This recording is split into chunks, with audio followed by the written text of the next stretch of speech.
Welcome to my homemade chef channel. ഇന്ന് ഞാൻ ഉണ്ടാക്കാൻ പോകുന്നത് ബീറ്റ്റൂട്ട് കൊണ്ടുള്ള ഒരു സാലഡാണ്. ഇത് വളരെ ഹെൽത്തി ആയിട്ടുള്ള ഒരു സാലഡാണ്. ഇതിനു വേണ്ടി ഒരു കുക്കറിൽ ബീറ്റ്റൂട്ട് മുങ്ങുന്ന രീതിയിൽ വെള്ളം വെച്ച് നന്നായി കഴുകിയ ബീറ്റ്റൂട്ട് കുക്കറിലിട്ട് ഒരു 10 വിസിൽ വരുന്നത് വരെ വേവിക്കുക. ബീറ്റ്റൂട്ട് നന്നായി വെന്ത് കിട്ടുന്നതിന് വേണ്ടിയാണ് ഈ 10 വിസിൽ നമ്മൾ എടുക്കുന്നത്. ഇനി നമുക്ക് വെയിറ്റ് ചെയ്യാം വേകുന്നത് വരെ.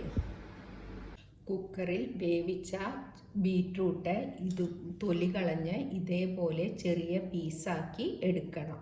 അതിനുശേഷം അതിലോട്ട് 1/2 ടീസ്പൂൺ പഞ്ചസാര, 1/4 ടീസ്പൂൺ ഉപ്പ്, ഒരു ചെറിയ നാരങ്ങ നീര് പിഴിഞ്ഞ്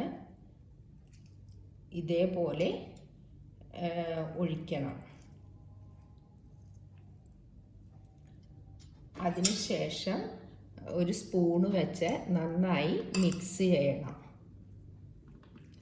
എന്നിട്ട് നമുക്കിത് 2 മണിക്കൂർ ഫ്രിഡ്ജിൽ തണുപ്പിക്കാനായിട്ട് വെക്കണം. ഏകദേശം 2 മണിക്കൂർ കഴിഞ്ഞ് ഫ്രിഡ്ജിൽ നിന്ന് എടുത്ത ബീറ്റ്റൂട്ട് സാലഡ് റെഡിയായിട്ടുണ്ട്. ഈ കളർഫുള്ളായ സാലഡ് എല്ലാവർക്കും ഇഷ്ടമാകുമെന്ന് പ്രതീക്ഷിക്കുന്നു. Please like, share and subscribe my channel. Thank you.